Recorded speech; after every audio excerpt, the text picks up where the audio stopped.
Today marks 50 years of Pakistan's biggest defeat and utter humiliation. 50 years ago, on the same day, December 16, 1971, India sliced Pakistan into two. A new nation came into existence, the People's Republic of Bangladesh.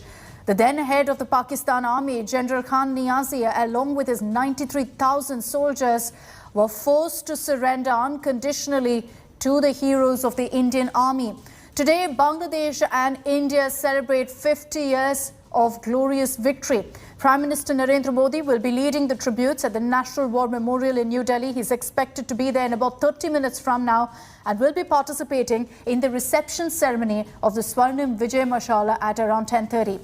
Last year, the Prime Minister, this was on the 49th year anniversary of the 1971 war, he lit 4 flames as part of the Swarnim Vijay Varsh. These 4 flames since then, in the last 1 year, have traversed across the length and breadth of the country. They were taken to key battle areas, to the houses of Gallantry Award winners and veterans of the 1971 war. And these flames will be merged today by Prime Minister with the eternal flame that's going at the National War Memorial. And joining me on this broadcast is Senior Executive Editor Gaurav Sawant. He will be getting us all the latest also on the tributes that are pouring in. Good morning, Gaurav. You've, of course, given us detailed reports on the 1971 war. The picture, perhaps, that comes to mind for anyone when we talk about the 1971 war is the instrument of surrender being signed. What to you was the biggest takeaway for us from that war?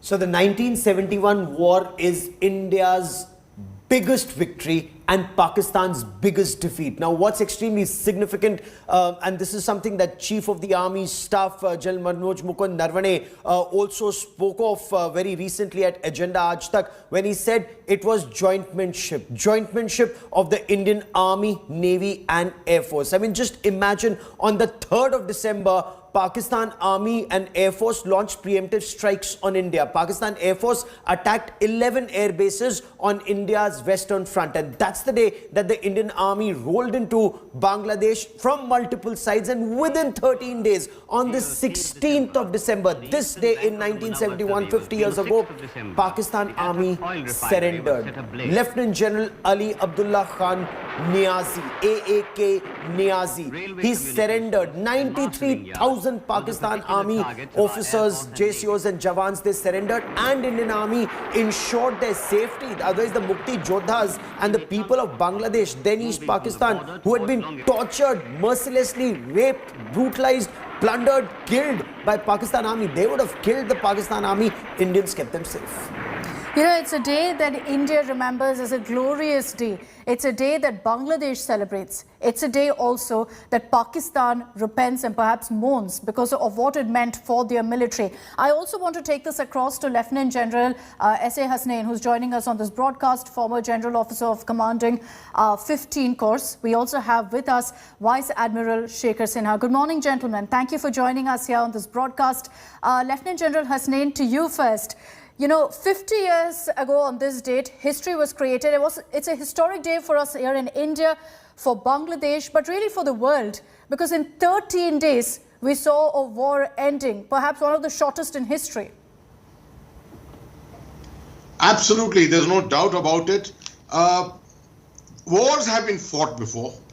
Wars were even shorter than this in some cases, but the magnitude of this war, 2 fronts, the entire front on the west, where there was a strategy of holding to make sure that the Pakistani war machine could not penetrate and create a problem for us on the western side. And on the eastern side, in the huge tract of territory which is now Bangladesh, was the Pakistan Army located there, and we carried out a strike into Bangladesh, following the strategy of bypass. We did not get into a battle of attrition.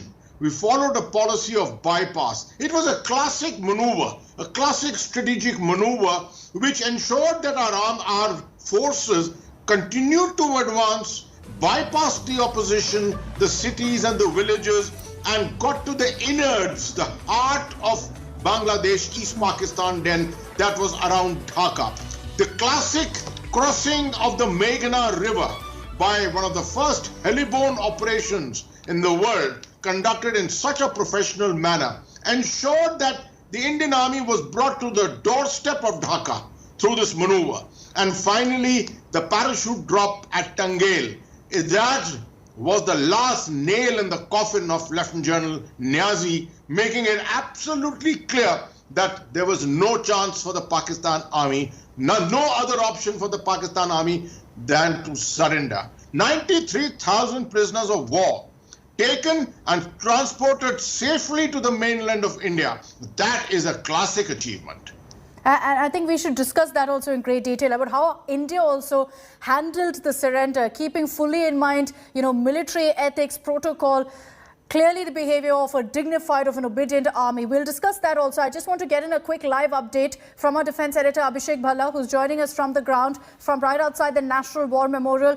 Abhishek, good morning. In about 30 minutes from now, Prime Minister Narendra Modi is going to be there leading the tributes on behalf of a nation to our braves, to the brave soldiers who ensured the 1971 war victory.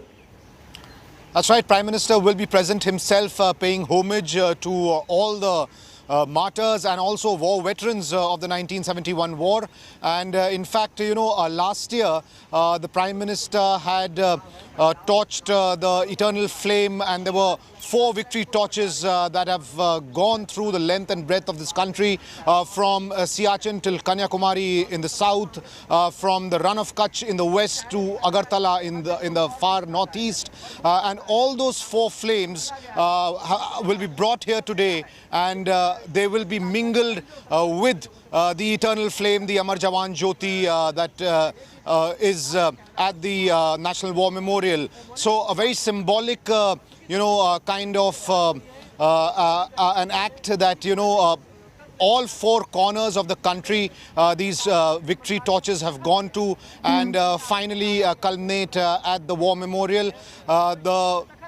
The Prime Minister will be culminating this celebration today. In fact, in the run-up to the 50th anniversary, which happens to be today, there was also a big display for 2 days at India Gate for people to come and watch all the weapon systems and platforms that were used during the 1971 war. The inauguration of that was done by Defence Minister Rajnath Singh, and also several Mukti Jodhas who were, part of this war, people in then East Pakistan who fought this war for liberation of East Pakistan, which is now Bangladesh, are also in the national capital attending these events. This is going to be a historic event. We'll be kicking off in a few moments from now, and we'll keep going across to Abhishek on that. I just want to get in opening comments from Vice Admiral Shekhar Sinha as well.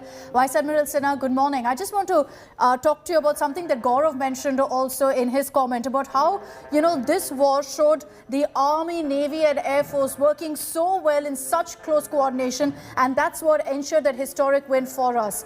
Vice Admiral Sinha, for our viewers, if you could recap for us in the 1971 war, the kind of crucial role the Navy played as well.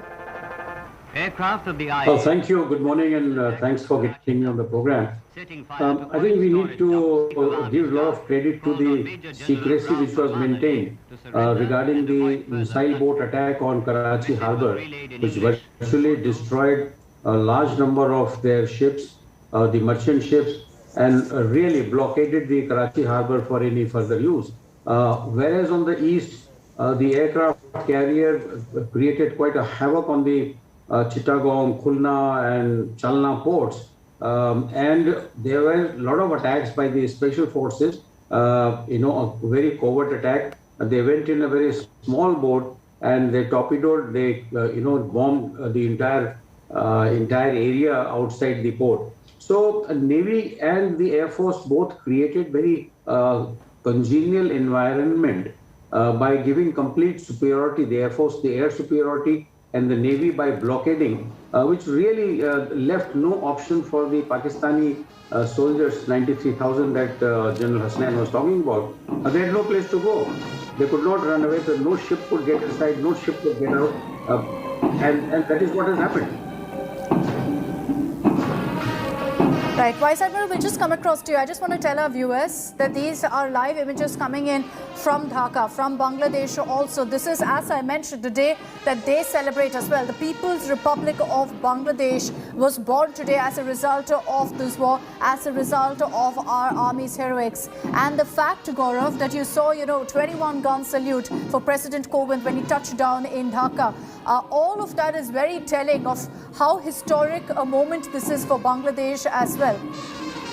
So this is a glorious, glorious moment for Bangladesh as their president reviews a military parade in Dhaka. Now it's the Mukti Jodhas or the Mukti Bahini that played an extremely crucial role. Remember, Pakistan army behaved like an occupation army. The Pakistani Punjabi Muslims of West Pakistan, they raped, tortured, plundered. There was genocide in then East Pakistan or Bangladesh, and the history is Mujibur Rahman won elections. Pakistan stole that election, or the West Pakistani Punjabi Muslims stole that election. He was jailed. Thousands of academics, they were tortured, imprisoned, many killed. Universities were targeted. Pakistan army went out, against the people of then East Pakistan. And the Mukti Jodhas, they then united. Indian army trained them.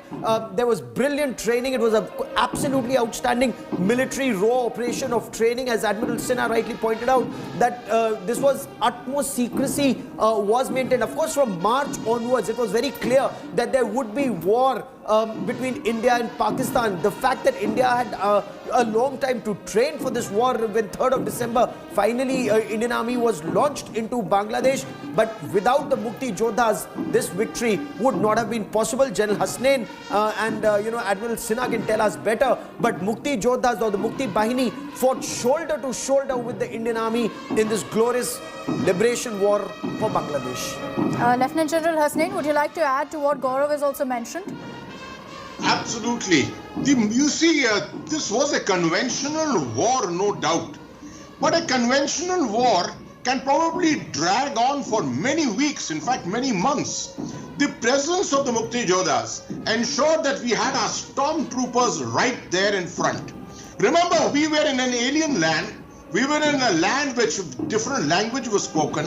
There, it was also a problem of understanding the terrain, knowing what exactly the maps were all about. Today's world, of course, sees GPS and Google Maps, but at that time, everything was still raw, based on maps and compasses, nothing else. Therefore, to be able to recognize a place, to have guidance, to have liaison, to have people going ahead of you, carrying out patrolling along with your patrols. This was the kind of thing that the Mukti Jodha brought to the campaign. And because of that, our ability to maneuver, our ability to go around the opposition, the bypassing drills that we could do was all ensured by the presence of the Mukti Jodha. I would dedicate and say that, in fact, the victory in 13 days was ensured by the presence of the Mukti Jodha.